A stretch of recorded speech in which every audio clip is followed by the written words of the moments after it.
Kia ora koutou katoa, no mai, haere mai, and welcome to another episode of the Political Power Hour.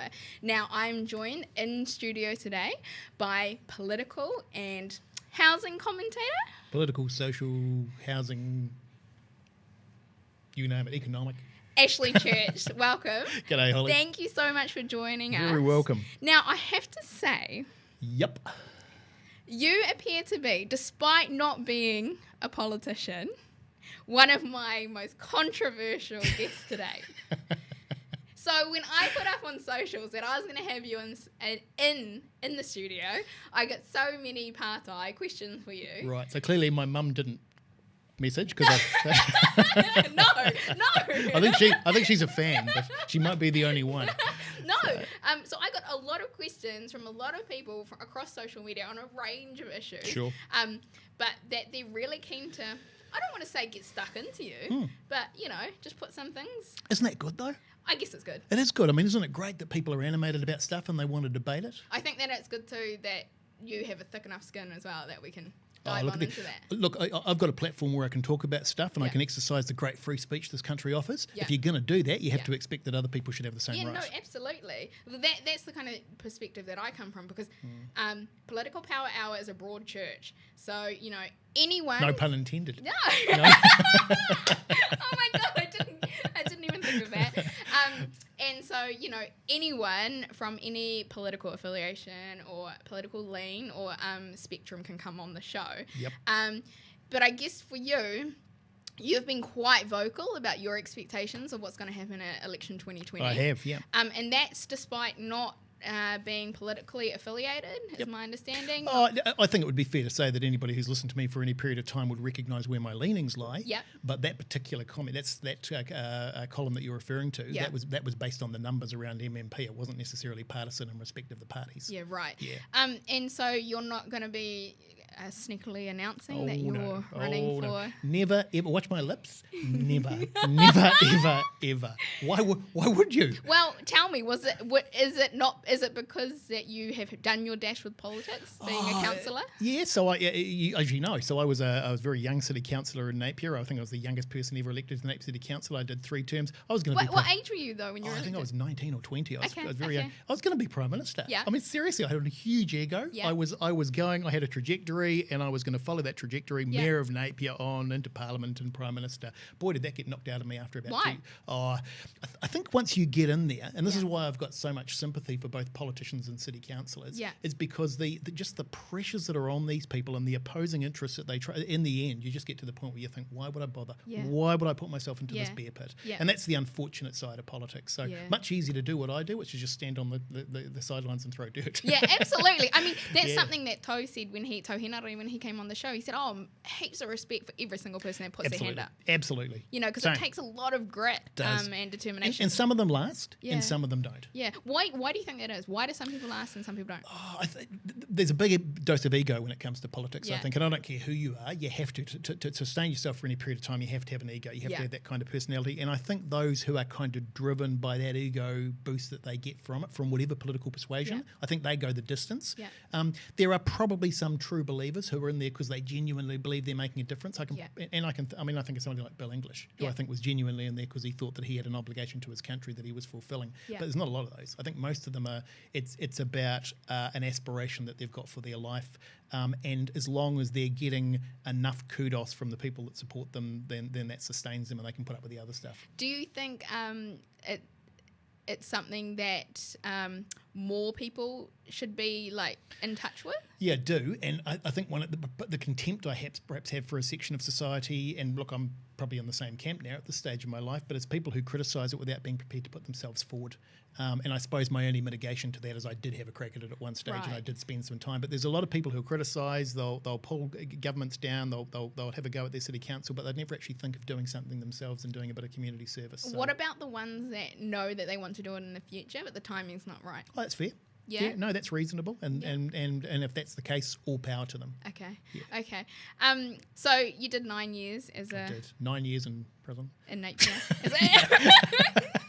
It wasn't that bad, actually. And then you went off to do a whole bunch of things in the private the private sector. I did. So, and one of the main ones was around property.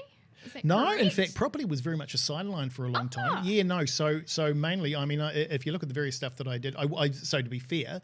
And in amongst those, I was the CEO of the Auckland Property Investors Association for a 2 or 3 year stint. What does that mean to someone like me who has no property to invest in? Sure, it means I ran the organisation that represented property investors in Auckland, basically. But in amongst that, I worked for energy companies. I worked in retail for a long time. I was the CEO of the Newmarket Business Association. So I had my own business, did a whole range of stuff. Property was very much a sideline, but it was always there. It was always. I actually started investing when I was very young. In fact, I was telling somebody when I was on the way here, I bought my first investment properties around about the same time. In fact, I got elected to the city council, and I sold them at 19. Yeah, 19 or 20. Yeah, and I had quite a portfolio, and I sold them all within about 4 or 5 years for no good reason. No good.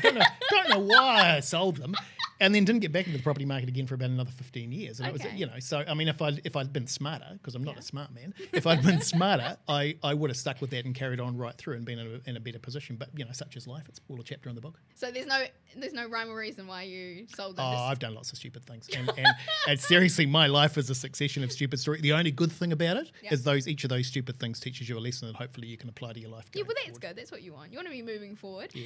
So one of the things that we get every week, we get our guests to do is write a note for the guest coming up. Oh. So last week, yeah, we had Brooke Van Velden. So I don't know if you know don't her. Know. Cool name. She is. Cool.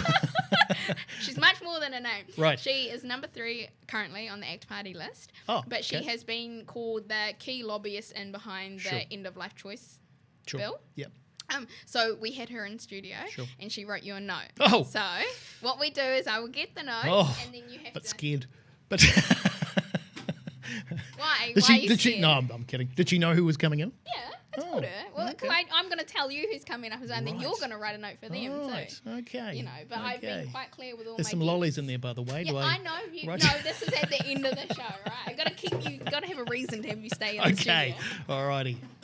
There you go. Oh, I might have a look. Yeah. All right. Goodness.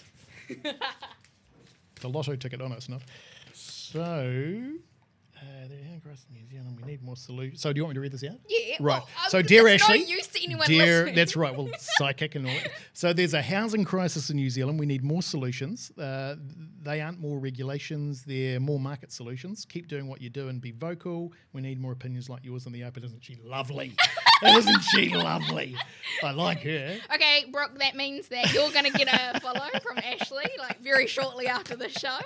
And hopefully you guys can record it on. No, so we had a really interesting discussion, went through a whole bunch of things with the end of life choice bill. Do you have any views on that? Oh, so she's probably wouldn't have written this note if she'd known my view. I'm right at the other side of this. Okay. Yeah, I've got quite strong Christian views, and so from that perspective, in terms of my worldview, I have a problem with any cessation of life for any reason, and I think it's I think the ultimate goal of the state is to protect life. And incidentally, for that same reason, I don't support capital punishment. Because although people might have done some terrible, terrible things, I don't think the state's got a right to take life. So, and I know this isn't the state taking life, it's giving people the option themselves, but it's kind of, it's an equivalent for the same thing for me. So I'll be voting against it. But it will pass, and it will pass quite handily. It'll pass with quite a big majority. What about the other referendum question that you're going to have? Cannabis? Yeah. It's a really, I'm not nearly so strong on my view on that. It's not my thing. Okay. I think when I was 16, I had a puff on the end of a joint and it was wet and it was disgusting, and that was the end. That was my drug career over. So, but I get people do it, and it's really hard in a society that makes alcohol so freely available to say, well, you can't do it with other things. I think that the hype around that it's not dangerous and in a controlled environment, it's safe. I think it's kind of the same as the argument around alcohol, which clearly is dangerous. Yeah. But I can't mount an argument to say you shouldn't be able to have access to cannabis if we've got a society that makes alcohol freely available. Well, if that makes sense. Yeah, absolutely. So the alcohol argument is super interesting to me. Yeah. Because as you know, in terms of, we've had this discussion before, my great-grandfather was the first Anglican bishop of Aotearoa, and he had a full no-alcohol policy. Prohibition. Yeah, he just wanted it gone out of this country. He said that it was the root of most of the harm. So if you go back to that period and then later, they had these things called temperance societies that were mainly made up of middle-aged women, and they were Christian women, and they were very much focused on getting rid of the demon drink. Yeah. And it's interesting because we look at that now and we think that's kind of quaint and stupid, but if you look at the social ramifications of the availability of alcohol, they were kind of right. Yeah. Would I want a society without alcohol? Probably not. I think that's part of freedom of choice and people's ability to do what they want. But to say that alcohol and cannabis and these other things aren't harmful, I think is dishonest. And there's also that element of personal responsibility. Absolutely. It comes back that's the flip side of it, of course. Yeah, it comes back to the, I've seen a lot around taxing sugar, and sugary drinks and all that kind of stuff. And, that irks me to some degree, because then I think, well, that, isn't it the responsibility of yourself? It's a really interesting debate, because I'm very much about personal responsibility and people having the right to do whatever they want to do, provided it doesn't hurt anybody else. But you got your 3 or 4 year old kid, if they're going to put their hand in the fireplace, are you going to stop them, or are you going to say, well, they've got free choice? But it's that simple. There is an element of that in there as well. And is it that simple though? Because a child that's 4 is not their own. It doesn't have the same accountability as an adult. If it was an 18-year-old, let them go. Because if you can vote, let them put their hand in the fire. Do it. And see what happens. That's a fair argument. At the end of the day, my taxpayer dollars are still going to pay for you to go to hospitals. I guess for me, the point I'm making is that it's more nuanced than we want it to be. It's not as simple as simply saying it's either this or this. Yeah. So we're gonna crack into the the housing. I'll have another drink. Yeah. It's not vodka either, in case anyone's. It's Auckland water from the Waikato. Great place that. Yeah. Housing. Yep. You have been on Q&A recently. I have. With Jack Tame. And Andrea Black. Lovely Andrea Black. Yep. CTU? Yeah. CTU, Council of Trade Unions. And had a lot of kōrero on there about what was happening in the housing market. Yep. Now, yes, I'm going to frame it for you. Do. Because if anyone wants to go watch that, that's public, that's freely available. Go watch that. Yep. I'm not going to get you to reheat it. No. Okay. As a millennial, 29 years old, yep, only just started to manage to scrape together my 5% deposit. Yep. Right? What are the underlying things in the housing market that you would do /change /recommend to someone like me who I'm not desperate to get into housing. It's just something that I know I will do in the future and probably closer future.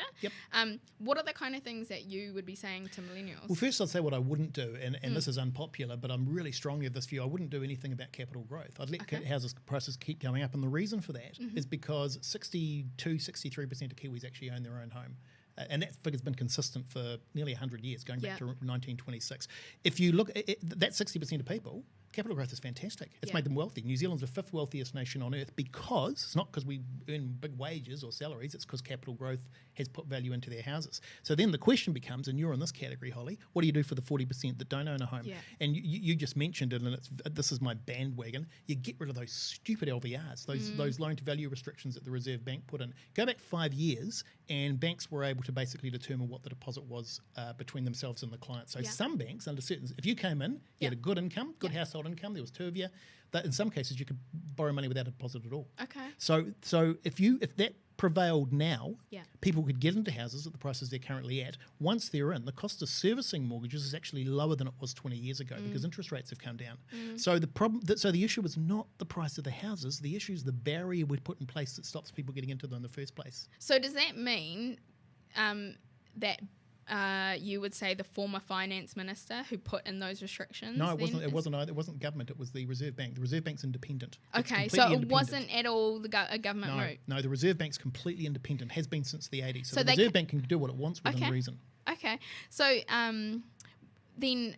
How, if you were in that position, how would you get rid of them? So the only way you could do it, there's a memorandum of understanding between the finance minister and the Reserve Bank, which I think they sign every 5 years, which basically agrees on what they're going to do. Yeah. So the government, if it wanted to, could change the law. It could say we're going to change the independence of the Reserve Bank, and we're now going to either we're going to say it's no longer independent, which I think would be a bad move. Yeah, that sense. Or it would say. It would put some parameters around things around housing. So it would say, yes, you're independent, but you can't do this. Okay. You can't do this. And the reason for that is because it hasn't worked. Okay. When the LVRs came out in 2013, there was a big palaver from the Reserve Bank about what they were about reducing house prices. And that was all over their website. And they didn't. And they were never going to because the housing market does what the housing market does. So about 3 years ago, they actually changed that subtly. If you went and looked at the website, they changed all of that, got rid of the references to dropping prices and said, oh, no, it's actually about market stability, which was nonsense. So instead of taking them off like they should have done, they just left them on and changed the reason for them being there. Is that something that you think current finance minister is across? And no, I don't, and I don't think either party would look at changing that because I think that there is a strong enough perception. If you say to people, what do the LVRs do? They'll say, oh, they keep house prices down. That's actually quite a strong belief out there. It's complete nonsense, but that perception is strong enough that I think both governments or both parties would say it's just easier to leave it alone, unless this becomes such an issue that they've got to revisit it. Well, I mean, it is such an issue for someone like me and my generation who doesn't have, like a lot of them, I see the articles about people who are in housing, that have bought housing. But you're right. But when you ask people, if you ask 10 commentators what's causing that, they'll tell you it's capital growth, it's house prices, it's none of those things. It's the deposit, it's the barrier. Absolutely. It's the barrier to getting into it. But no one's, I think I'm a lone voice on that. Well, you're not in that. I know that having only just managed to get it together and be even like, okay, cool, now I can entertain this idea. Yep. But again, it's a challenge to get, like, no way could I get a 20% deposit. Yep. Then 10% is looking, 5% is getting a bit closer for me. Yep. And you sort of, you don't want to keep, no one wants to work for nothing. You've got to have some aspiration. No. And another interesting thing too about house buying. So when you talk to people about house buying, and you'll get a couple, and they've gone to the bank, and the bank's agreed to lend them some money. So they go out with their pre-approval, and they go to an auction, and they miss out. Then they go to another auction and they miss out. And about 4 or 5 of these, and they go, the system's terrible. It's weighted against us, and it's impossible for young people to buy a property because all these other people are coming in with much greater equity. But then guess what? Finally, after 6 or 7 of these, they go to an auction and they get the house. Yeah. And then the next day, their entire worldview changes. Yeah. Their entire worldview turns around because suddenly the capital growth on that property belongs to them. Yeah. It's theirs, and they're actually getting wealthy as a result of it. Yeah. So the point I'm making is it's all about perspective and where you sit on that spectrum. If you can get people into a house and you can make it easy for them to get into a house, that's brilliant for society because then people get wealthy. So what do we do about the 40% then? That's the number that we've... Well, there's 2 answers to that. So one argument would be, and I don't necessarily buy this, one argument would be that figure's been pretty consistent for most of the past 100 years. So there is an argument that says there's always going to be about 40% of the population for a variety of reasons. But I'm more aspirational than that. And I think what a government should do is it should come in and say, you know what, currently it's sitting at 62, 63, we're going to get it to 70 or 75 or 80 or whatever figure it is when they find it. That should be an aspiration of government. And so the focus should be not how can we bring house prices down, but what can we do to get the people who want to buy a house into a house. Okay. And then what? It then is up to officials to start to work on policy settings around that? I don't think the policy's all that hard. Dump the LVRs. We've already talked about how there's challenges with that. You don't need a working paper on this. Just bring the Reserve Bank and say get rid of the LVRs. Yeah, sure. Because I mean, it is something. I mean, going back to the thing about some people not wanting to be, not ever going to be in housing. I mean, there is that element of people who just like the freedom of not being tied down by I accept that. Although it's interesting because there's some very mischievous articles that come out from time to time from people who should know better, often economists, who say, it's actually cheaper to rent than it is to buy. And in the moment, it always is. It's always cheaper in the moment. 5 years down the track, that equation turns on its head. 10 years down the track, it's dramatically turned on its head. Yeah, so absolutely. Yes, right now it would be cheaper to rent than it would be to buy.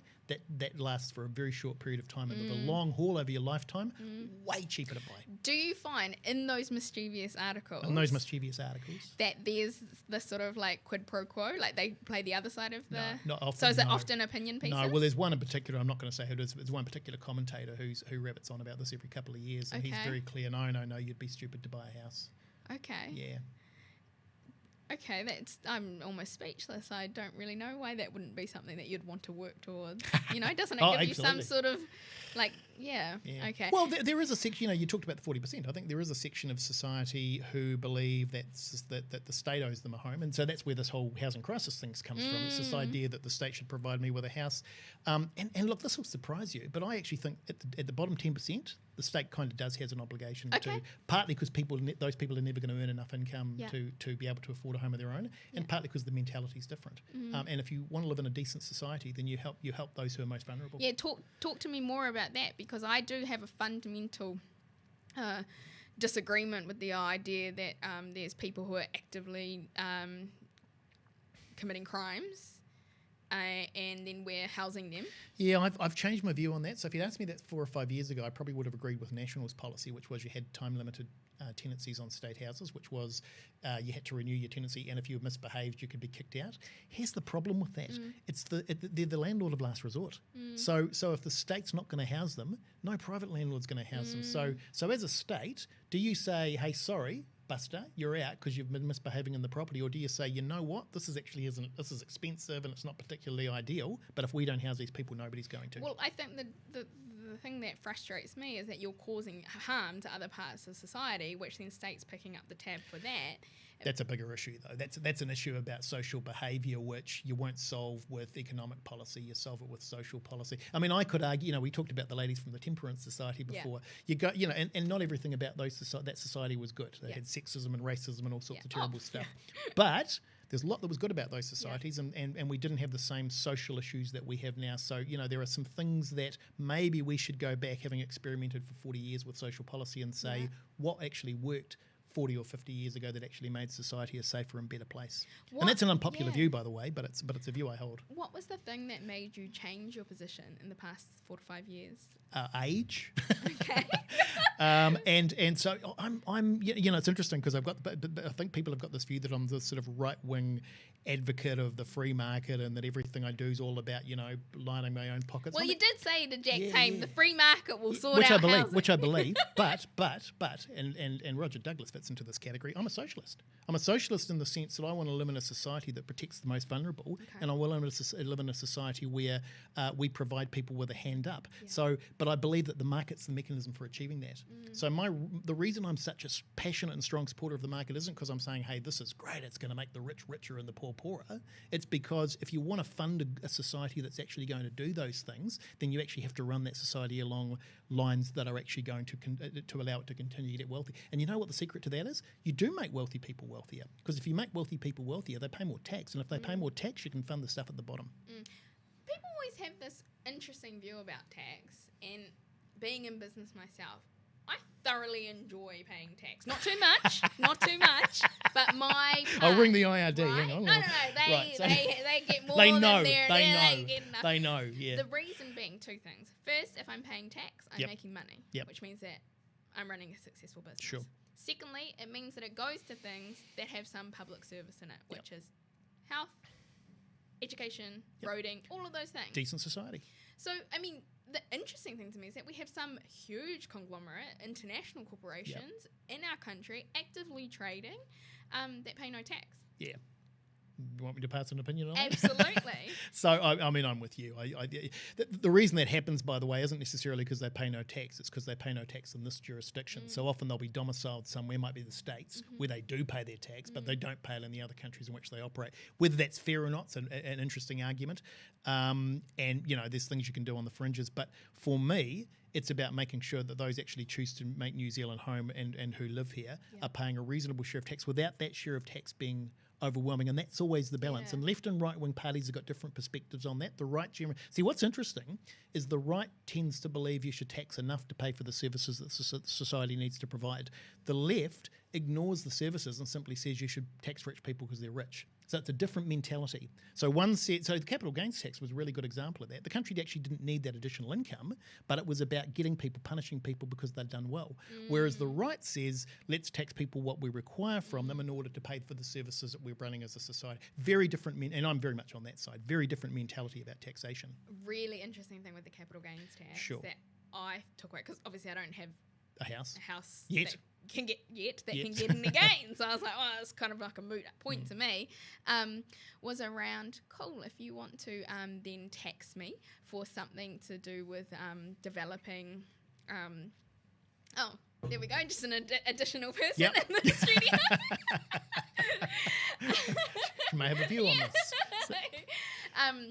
Is that I've totally lost my train of thought. You were saying that you were going to be taxed capital gains tax. Oh, absolutely. Okay, so the point being is that I don't have a house. However, if you want to tax me on something that's been successful, like my business then, if I was to then sell it and you were going to take a big chunk of it away, will you be happy to support me if it was unsuccessful then? And that's a really good question. So negative tax on where you make tax for capital losses, and that was actually, so they were in the very early stages of debate, and that's one of the issues that actually would have come up quite strongly. If I sell my house and I make a $50,000 loss, can I claim a capital loss on that? And I don't think they would have entertained that. Incidentally, I wasn't opposed to a capital gains tax. What I was opposed to was penalising one section of society. If they'd come out, instead of saying we're going to charge you 30% tax and it's going to cost you $105,000 tax on your investment property, if they'd come out and said we're going to do a 3% capital gains tax on the sale of any property it's sold at any stage, I think most people would have gone, yeah, okay, fair enough. And I certainly would.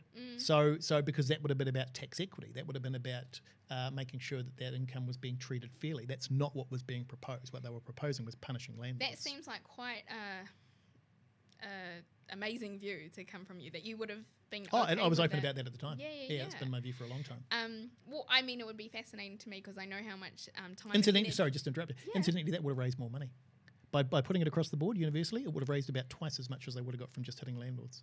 Did you talk to Andrea about this? Talk to everyone. No, not Andrea, but yeah, not Andrea. She was on the committee, right? Not about that. Yeah, well, yeah, she mentioned that. I didn't because the horses bolted, but I talked to a lot of people about it at the time. Sorry, I interrupted you.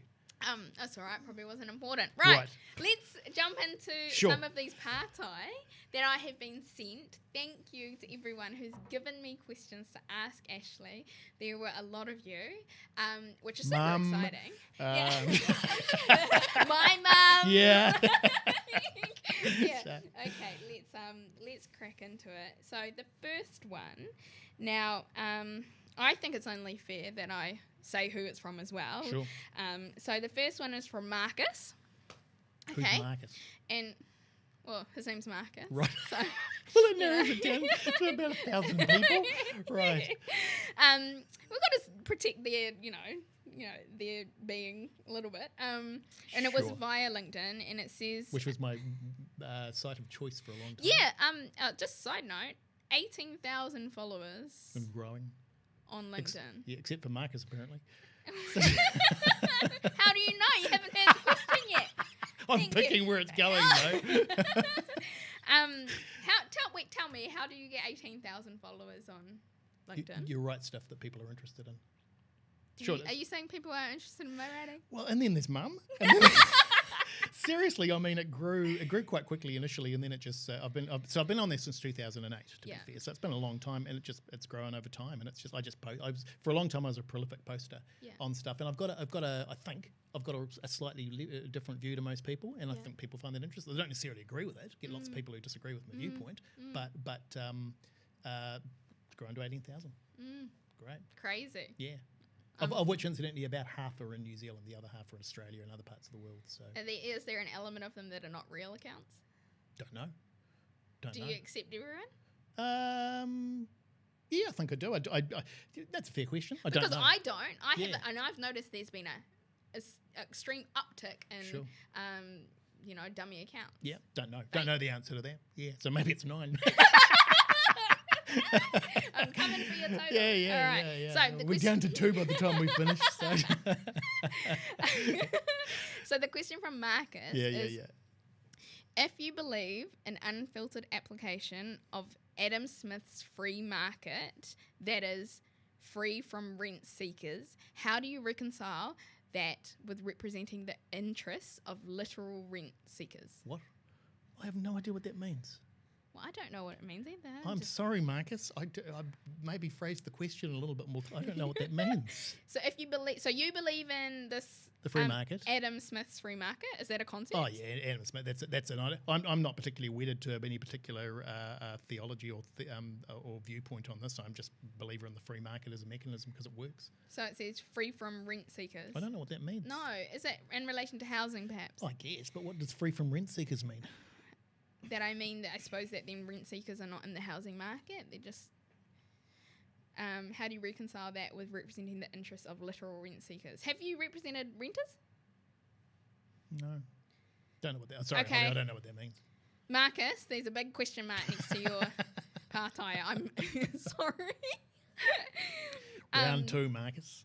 So absolutely put it on the conversation if you Sure. can, so that we can try to get it answered for you. The next one is from James. Sure. Hello, James. The housing crisis isn't a lack of housing, it's a lack of decent housing.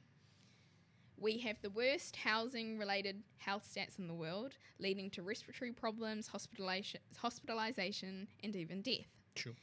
Article 25 of the Universal Declaration of Human Rights says that decent housing is a human right. Why would anyone disagree that we shouldn't live in decent housing? So let's unpack that. So housing crisis, to the extent that there is a crisis, is his comment that it's about lack of decent housing. I kind of agree with that. Mm-hmm. Don't necessarily know that that's a housing crisis, but there is certainly a lack of decent housing out there. We have the worst housing in the world. That's complete nonsense. That is absolute nonsense. Don't know where he got that from. It's not supported by the facts or the statistics. He's made that up, or he's got it from some shonky source. What was the third one? Oh, I don't know.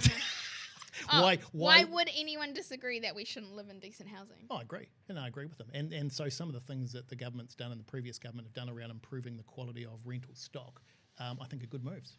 Healthy homes, good move. Making sure that homes are warm and healthy, and so that people don't have mold growing on the walls, etc. Who could argue with that? Yeah. It's good stuff. What do we do though about those? For want of a better word, slumlords that just flout the rules. Well, under the new legislation, once it comes in 2021,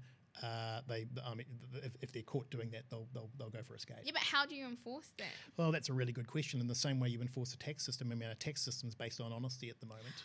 Is it though? Because IRD can come straight into your house and get your stuff, but I don't know. And I think they can. I think MBE do have the powers to do that. I think there's inspectors who can do that. Probably the bigger question is are there enough inspectors? Do you really think that MB has the same powers as IRD? No, I don't. But and the other point I was going to make was if you were living in one of those properties, then I would imagine you would complain either to the Tenancy Tribunal or MB directly. But but what if that's their only option for housing, or they feel like if they complain then they'll get kicked out? That's a fair question.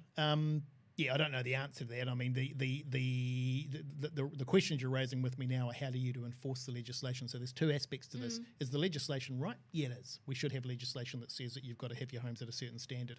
How do you enforce that? You're raising some good questions. I don't know the answer to that. Well, this is the thing that I find with a lot of legislation that we have that exists. That you've got no teeth to it. Yeah.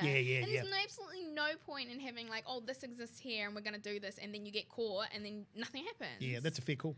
And I see it happen time and time again across a variety of parts of society, and sometimes it's even things as blatant as councils, dumping wastewater into places that they shouldn't be. So if you bring that back to the housing stuff, so if you read some of the extremists on social media, the inference in that is that somehow the government's passed this legislation, but it's not really serious because it hasn't put these in place. I don't believe that's the case at all. I think probably it's just stupid legislation. It's legislation that hasn't been drafted properly and doesn't take account of the fact, or hasn't provided the resources to back up the measures that are actually in the legislation. Okay. Do I think government's out there deliberately passing legislation to give the impression that it's doing something it's not? No. Yeah. Not generally. No. Maybe sometimes. Maybe sometimes. But not in this case. Like, I did work there for 4 years. Like, sometimes. Yeah, well, yeah, okay, yeah. No. So there goes that argument. So, okay, and then another question that I got was, if you disagree with someone, are they automatically a bad person who should be silenced, or does it refine your argument, Ashley Church? So that's a very broad question. I mean, if you look at my LinkedIn posts, for example, lots of counter views on there from people. Lots of people disagree. There's always a lot of respectful debate with people, which I really enjoy. I think it's actually really good. You get counter views, get the odd idiot who's immediately abusive, and so those people, that's block. But what do they have to do to get a block from you? It's usually something that's clear. I'm not going to use the words, but clearly offensive. Clearly offensive, and either terms or names or attacks rather than if it's a question. Fantastic. If it's a counter view to mine, which challenges my thinking, that's fantastic. If it's an attack which goes to my pedigree, no, gone. Okay, just gone like that. Gone. Yeah, not interested. Do you think that in the current political climate, if you're a politician... Except I'm not. Yeah, but do you think that you'd be able to tough it out? Oh, that's a really good question. Because, if you look in the House, some of the behaviour that I see is not the politicians that I see on the street, and not the ones that are engaging with stakeholders, and it's an entirely different ballpark. I tell you what I don't know, and you're more politically engaged than I am, so you might know the answer to this question. I know that up until a few years ago, the inference used to be that the sort of the stuff you see on TV and hear on the radio is the tip of the iceberg, and that 99% of the time politicians actually collaborate on stuff, but that's boring, so it doesn't make the media.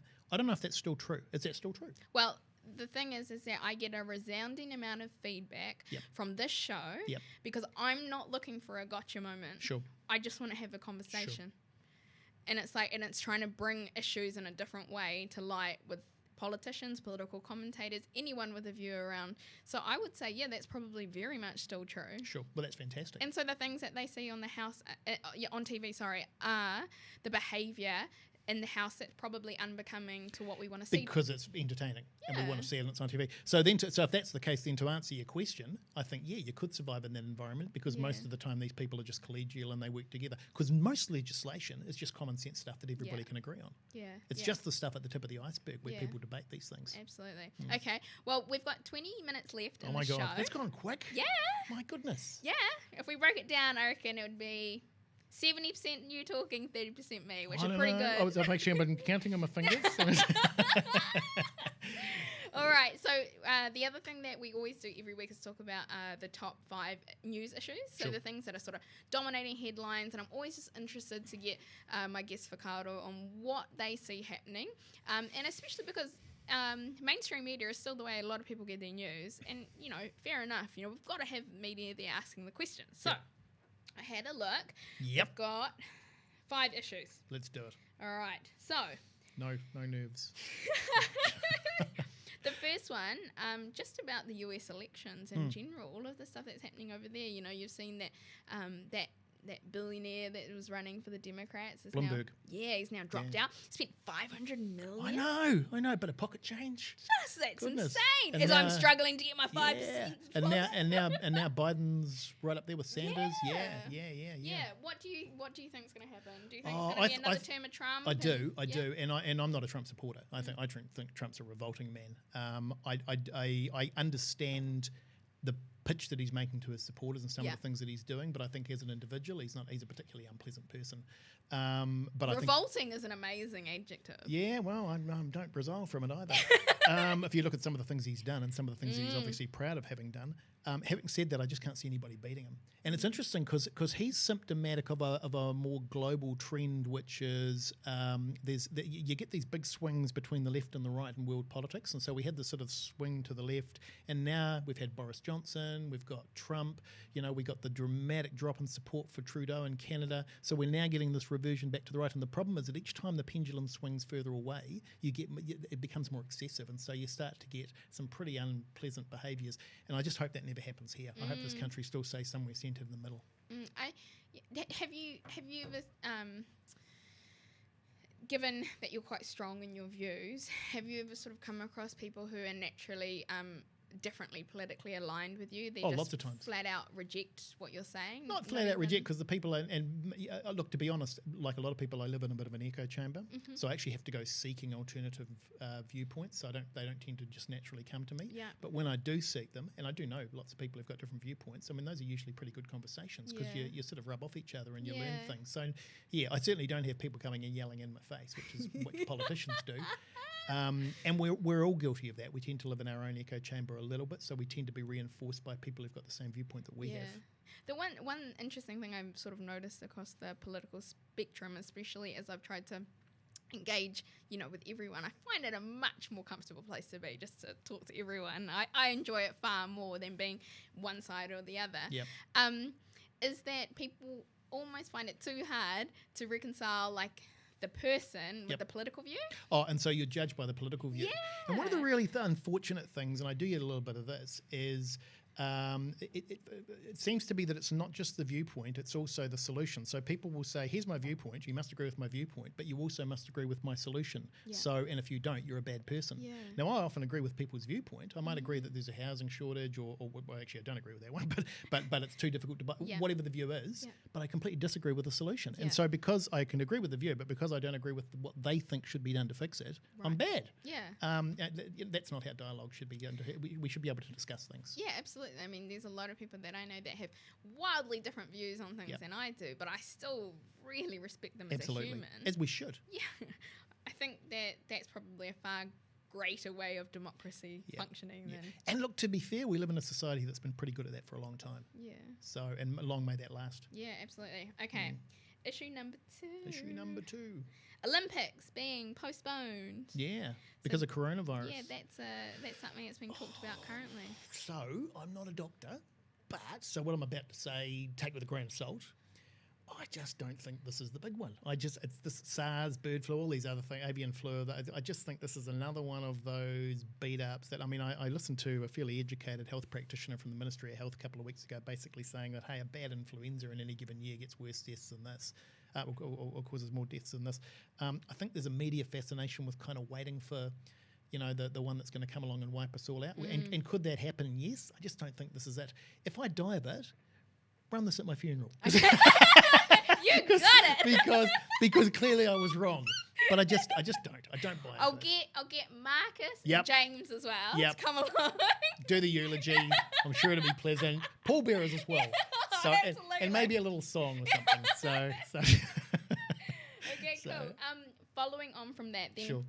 Something that's sort of been top of mind of newspapers today is the government's response to COVID-19, so coronavirus, and the economic plan sort of around that, especially for small to medium businesses that might be suffering. Our economy relies heavily on tourism.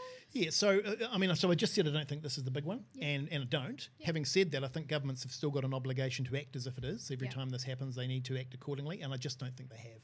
I think they've dropped the ball on this, and I'm every time I see Ardern on the news, it seems that she's being led more by what was on the news the previous night and responding to that than actually taking responsible measures and responsible action in response to what could be a serious thing.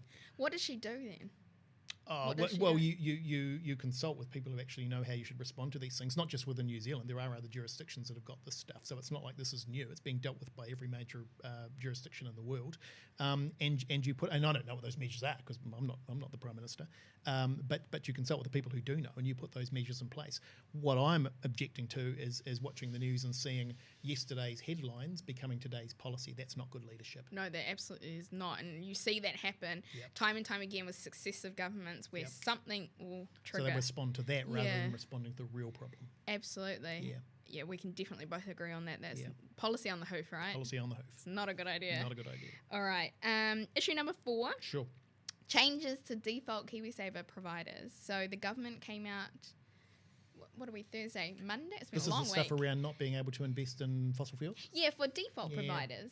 I'm kind of, I'm not surprised, I'm kind of on the fence about that because on the one hand, would we allow, if there was a Nazi KiwiSaver provider. Right. So on the one hand, you might say, well, that's free speech. You should be able to go to wherever you want to. On the other hand, you do have certain values as a society. I don't agree with them on the fossil fuels position. Yeah. But that's their position as a government. That's their ideology. I kind of get it. There is a part of me that says, what should be my own business, who I invest with and what they're investing in. But I do acknowledge that they do have some, not responsibility is the wrong word, that they do have some ability within their term of government to maybe set some of those parameters. Do you think it almost becomes though regulation for yes, it does. Values? Yeah, and so that's the age-old debate for free marketers like myself. Yeah. How much regulation's okay? Yeah, and how far can you go before you're intruding on people's lives? Because that is a very tricky space to traverse, and I don't think anyone's disagreeing with the fact that any investment in things that harms, that breaks the law is a good thing. Yep. But it's telling what people can and can't invest around these issues. I wouldn't do it, and I would hope that an incoming government at the end of this year would change that.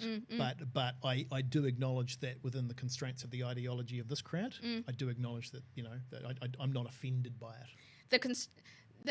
An incoming government. So, because you've been quite vocal that you think the government's going to change. Yes, I do. Okay. I'd put money on it. Put money on it? I would put money. Not a lot of money. A little bit of money, but I would pay. And I'm not a gambler. So how much? How much is it going to change? Or how much money? So and we'll talk to me quickly about that before we get into issue number 5. So the reason I say that, I mean, I'm partisan, obviously. I have a political viewpoint, but this isn't based on that. This is based on how MMP works. So, and I was a campaigner against MMP, so I understand MMP pretty well. You were against MMP? Oh, hell yeah. Why? I'm in favour of proportional representation. MMP was the worst proportional system put forward of the 5 or 6 systems that were proposed, but it was the one that was made popular, and so people voted for it because they didn't know any better. Really? Yeah, STV would have been a way better system. What's that? Single transferable vote. So that's the council thing, eh? Yeah, some councils, yeah. Anyway, to answer your question. Sorry. So National won the election in the sense that on election night they were the biggest and most popular party. Yes, yeah. The Labour and the Greens combined still got fewer votes than National did. Yeah. What put Labour and the Greens into power, or Labour into power, was New Zealand First. Yes. That's how MMP works. It shouldn't be. That's why I'm saying it's a bad system, but that's how it currently works. So the key to that is Peters and New Zealand First. If New Zealand First doesn't get elected at the next election, and that's the bit I'm saying is almost a certainty, there is no chance of New Zealand First getting back in. No chance. No chance. And I can give you reasons for that if you want them. Yes, I do want them. Well, tell me now. Because the $3 billion that's been spent is pretty... So putting aside, I'll give you a couple of practical, pragmatic reasons in a minute, but the first reason is if you look at their experience in government, so the 2 coalitions that they've been in, are the elections following those were the 2 elections where they went well under 5%. Okay. So what history tells us is that Winston does really well when he's in opposition. Yeah. He does terribly when he's in government and coalition, which is he tries to incidentally to break those coalitions before an election to try and get away from that. So, and there's a couple of reasons for that. So the New Zealand First Party is a broad church of ex-National and ex-Labour voters. Yeah. Let's say they're 50-50. I don't know what the percentage is, but let's say it's half and half. Mm-hmm. If Winston goes with Labour, he upsets the ex-National voters. If he goes with National, he upsets the ex-Labour voters. So instantly you lose those people and they go back to their traditional party. But don't they vote for him because they trust him to make the right decision? Oh, some do. The nutters, that's the 4% that stay with him. So But describe people exercising their right to vote as nutters. I can. Actually, you may not agree with me. You may not agree with okay. me, but you can. Yeah. And the other reason is because the watch the space on the foundation, the New Zealand First Foundation, which is going to absolutely break apart over the next few months. So it's really interesting that you brought that up because I wasn't going to talk about this because I kind of think news has sort of moved on and I don't really like to go in this fray anyway because it's a bit mucky. Sure. But, running a political show, I absolutely have to talk about the issues of the day when they are the issues of the day. The fundamental thing that I worry about from that is the fact that my career is a lobbyist, which means that I help organisations, iwi groups, charities, not-for-profits, whoever it might be, engage with parliamentarians and especially government. Yep.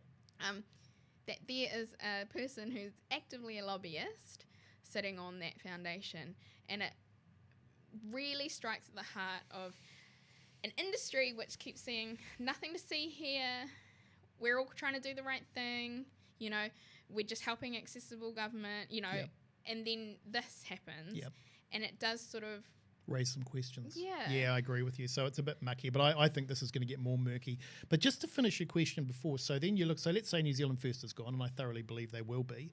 Then you've got to, so either the Greens and Labour between them have got to get more votes than National, because National's still going to be the most popular party in Parliament, or National's got to get more votes maybe in coalition with ACT. National in 2014 and 2011 got 47% of the votes. Both elections got over 47% of the vote.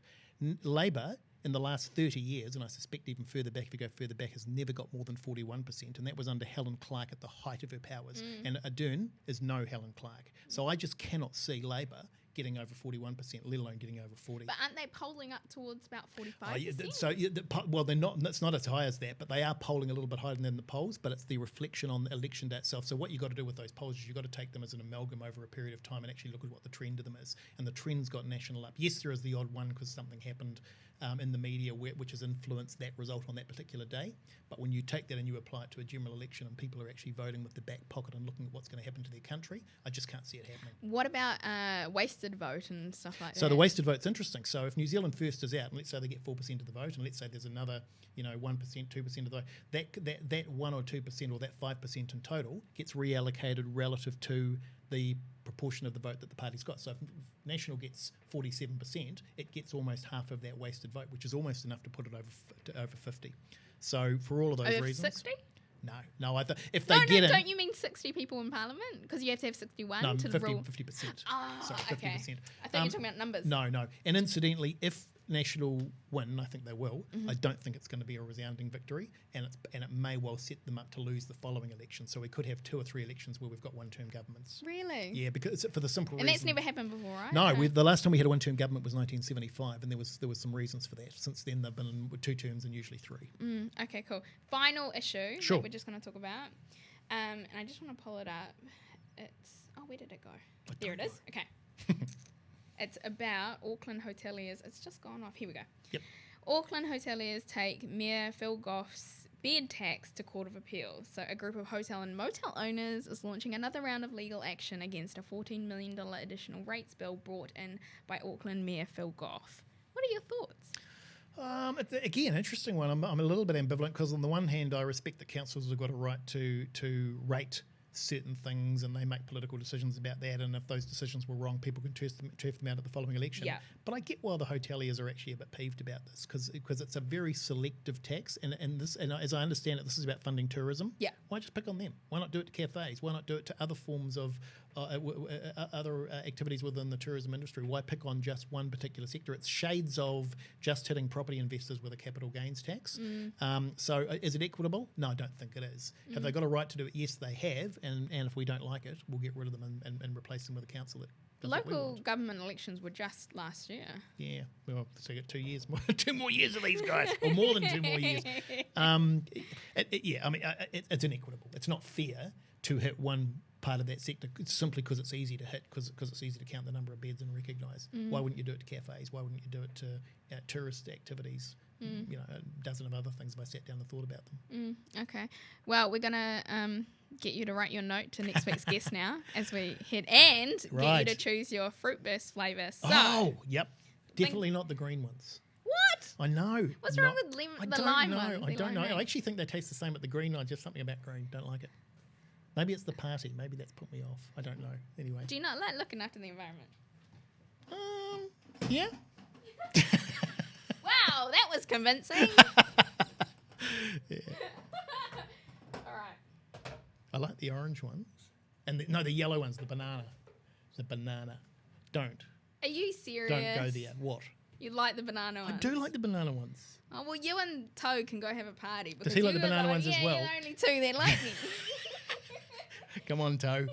There you go. Right. Just the one? No, you can... No, fruit bursts are not like all right. So I feel a bit self-conscious now taking it out. I'll put it We're nicely all over totally judging you.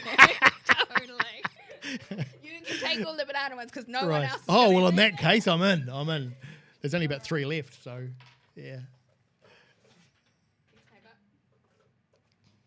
Yep. Who am I writing to? So, next week, Yeah. I have on the show Jeff Simmons. Do you know who he is? No. Yes, you do. No, I don't. He's the leader of Top Party. He took over from Gareth Morgan. Oh, well, you need to get for someone. Here's like me giving political debate. Yeah, exactly. I don't even know who the leader of the top. Outrage. Do you know I didn't even know the top party was still going. We just need to can this interview. Then the fact that you don't even know. Yeah. Sorry. Jeff, I'm so ashamed. I apologize. I'm so ashamed, Jeff. Jeff, all's forgiven. That's outrageous. I didn't even know they were still going. It's outrageous. I think that you need to do an article on top. I do. Can we start again from the top? Launch Nat. You can hear him laughing. Anyway, he's not going to take seriously anything I say in my letter. Yeah, no. So I think that you should just outline how you're going to rectify this. Is it J or G? G. G, gotcha. Okay, yep. Yep. So he's coming on the show next week. So get it underway. Right. Please refrain from swearing. Yes. All right, I was going to anyway, but am I writing this while we're here? Yep. Okay, so let me think about this for a moment. You could write him a poem. Oh, a haiku. I don't know what a haiku is, but yeah. It's kind of like a Japanese limerick. Go. No, I'm not telling you what is it a question or is it a statement? Oh, it's just exactly the same in the way that Brooke wrote you a note, just to make sure that we've got something. All right, I can do that. Yeah. So very excited to have Jeff on the show next week. I haven't heard too much from Top Party, but they are running again, contrary to what Ashley has said. Yep. They are running again at the selection. Don't listen to anything I say politically in future, because I don't even know what parties are running. So. Well uninformed. Yep. So he'll be joining us on the show to share what his policies are that he's announced thus far. And I'll also be seeing sort of what candidates they're running, if they're the same candidates they had last election, or if he's got a new team behind him. And also, I'm very interested to see how the party's going now that Gareth Morgan is not... you were going to say alive, weren't you? But you mean just not leadership I was going to say, like, bankrolling it. But then he didn't just do that. He sort of led the party. He did leave the party. He did leave the party. And he had a lot of relatively controversial policies. Positions. Yeah. But they got need to, a lot of... a small party. Yeah, they got a lot of traction. Yep. 60,000 votes, just over. Yeah, so I'm very, very interested to see what's happening in the top world. Are you writing him a novel? I am. And that's a love letter. So also an apology. Oh my God. So for those of you that tuned in, thank you so much for joining us. Marcus, you need to re-deliver your question. So I won't be here to answer it, though. Yeah, but we can get... We live in this world of social media. We do. We catch up. Yeah, exactly. Yep. So, Marcus, put your question through again. Please, and Ashley Marcus, can give you an answer. Because absolutely this is what it's all about. It's encouraging discussion. So if people want to get in touch with you or see what you're up to or have a look at some articles which they may or may not agree with, what is the best way to do that? Simplest way is just to Google my name. So seriously, and then there's a search. I'm sorry. Are you sure that you're not a millennial? Just Google me. Google my name and do a search over the last 12 months because that's the most relevant stuff. But if they want to, I do have a website. Okay. The website's called, quite surprisingly, ashleychurch.com. I know. That's original. I know. My mother came up with it about 50 years ago. And so that's... Wait. So why did you go for .com? Not .nz. Oh, because I love .coms. Why? Well, I don't know. They're easy to remember. I've got the .nz. I do have the .nz. So you purchased it. So I couldn't just go in and then be like, hey, would you like it? Yeah. Have you got hollybennett.com? Shame on you if you don't. Well, there you go. Why did you do that? No, I don't have it. Shame. I'm just saying yes. Shame. So that viewers are not like, so anyway, try to sell it to me. Which is totally something I bought it a week ago. So anyway, the ashleychurch.com, so it's basically an amalgam of a lot of the stuff I've written on LinkedIn and other forums over the last 10 or 15 years. And so it's sort of all in one place, videos that I've done on TV interviews and stuff. And now I'm writing new material for it. So it's probably a good place to go. And if you don't like my writing, you don't agree with me, don't go there. Yeah. Don't go there. Yeah, absolutely. So what's the most recent thing that you wrote on? I actually wrote really, but quite different to what I would normally write. I wrote one on why men are a reflection of their fathers, even if their fathers weren't in their lives, if they were from single parent families. Why ultimately we actually are reflected in what we do by the influence our father has on us. Actually quite, and I've got some really nice comments on it. It's quite different to stuff I normally write. What spurred you to write on that? I had a father. So well, you haven't mentioned it. We've only talked about mum. I don't know. I was this stuff just takes me at the time. Okay. Sort of the mood takes me. It was one of those days, and I wrote about it, and and it was different to a lot of the stuff I write, which is often more politicised. So what is that? AshleyChurch.com. AshleyChurch.com, and yeah. Okay, and they can touch base with you. Please. What's the idea for the website? Are you going to grow it? Yeah. I mean, it'll or is it just for your musings? Well, the two things aren't mutually exclusive. so yes and yes. We don't know that yes, yet. and that's true. That's true. They may look at them and go, never going back there again. So the idea is obviously over time, hopefully people will, if LinkedIn's anything to go by with the 18,000, then hopefully it'll get that sort of following over time. But who knows? Who knows? Best of luck. And when I die, it'll still be there. Until somebody doesn't renew the domain, then it'll go. Yeah. Thanks. Well, no, you could just put it on a perpetual renewal, you know. It costs money.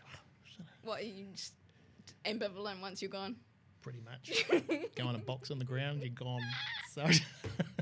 And on that happy note, brings us to the end of the show. Thank you so much for joining us on the Political Power Hour. So next week, 3:30, make sure that you tune in here on Switch Aotearoa. We're going to have Jeff Simmons in the studio reading Ashley's note, which I'm sure says more than just I have no idea who you are, because, you know. Haven't thought of that. I'll put that as well. Yeah. So absolutely. And if you have any questions for Jeff, just like we did today with Ashley, please don't hesitate to send them through. You can private message me, put them on the Instagram, absolutely any way that suits you. And we will see you again next week. So thank you so much. Ka kite. Ka kite.